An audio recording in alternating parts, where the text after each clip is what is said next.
을목이 경금을 보게 되면 을목한테는 경금이 정관이잖아요. 그런데 어떻게 해서 명예가 높아질 수 있냐 이거야. 이게 관이 나를 명예가 높게 만들어 주려면 어떠한 요소가 있기에 내가 그 관이 있음으로써 아름답게 되냐, 이게 중요한 거잖아요. 그런데 봐봐, 이렇게 을을 이렇게 철사 같은 걸로 이렇게 감아 놓으면 모양이 아름다워지겠죠. 그러니까 이렇게 나를 구속하는 금이 있음으로써 을이 더 아름다워질 수 있는 요소는 있는 거죠. 그러니까 이거는 을경합금이잖아요. 이게 합금이 됐다는 느낌 만들어요. 합으로 묶어가지고 나를 갖다 아름답게 만들어주는 거니까. 그렇기 때문에 이게 기계적으로 정관이니까 명예가 있다 이렇게 해석할 게 아니라, 이런 요소가 있으니까 내가 더 아름다워질 수 있는 거구나, 이렇게 인식을 해야 되는 거죠. 그런데 뭐만 보면은 그냥 일방적이야. 그냥 무조건 정관이니까 명예가 있는 거죠. 그렇지만 그게 밸런스가 무너지면 어떻게 되겠어요? 을목이 경금에게 지나치게 구속이 당하면 세장에 갇힌 새같이 된다니까. 그러면 오히려 명예가 있는 게 아니라 그 경금한테 내가 시달려요.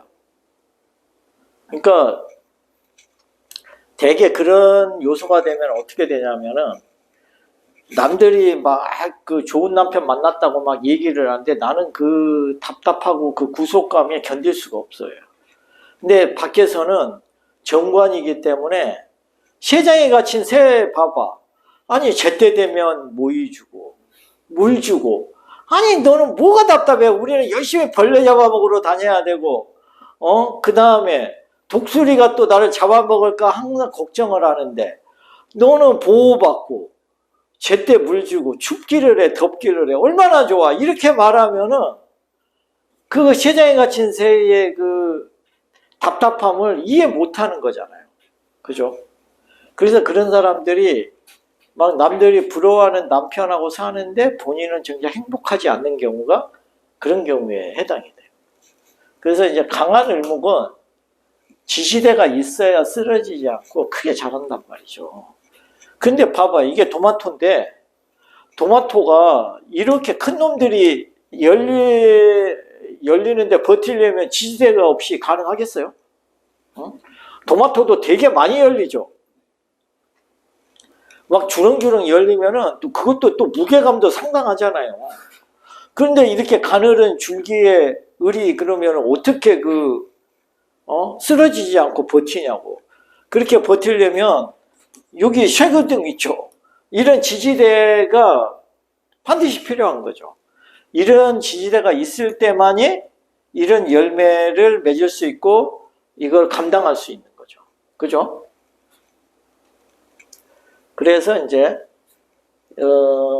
이 을목은 크게 두 개를 타요. 하나는 갑을 타고 하나는 경금을 타거든요.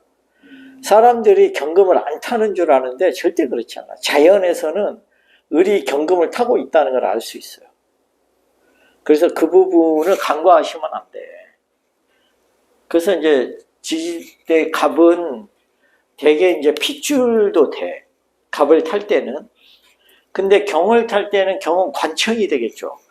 직장 또는 관청, 뭐 상사 이런 사람이 되고, 갑은 지인, 또 핏줄, 또 갑은 큰 사람도 되긴 해요. 그러기도 하고 이제 귀인에 이제 속하는 그런 덕을 입는 거를 말하는 거죠. 그러니까 이런 사주가 하나 있었어요.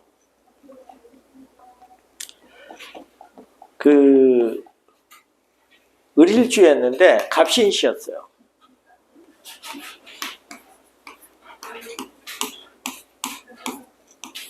이 친구는 이제 등락개갑을 했기 때문에 자기가 이제 잘 나갔는데, 집이 되게 어려운데 형이 공장 다니면서 이 치대를 보내준 형이 있었어요.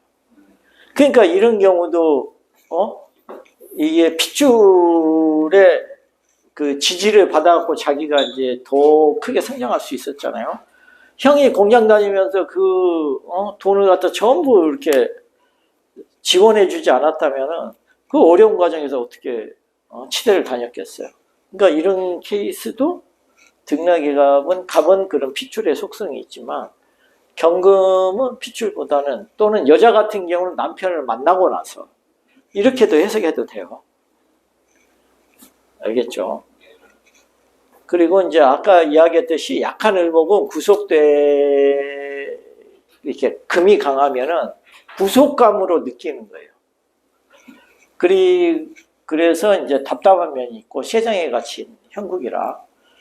그런데 이제 을경합금이 돼도 금이 많잖아요. 그러면은 설이 맞은 을목이 돼요. 그렇기 때문에 이 건강도 안 좋고 고생도 많이 하게 된다. 이렇게 이제 이해를 하시면 됩니다.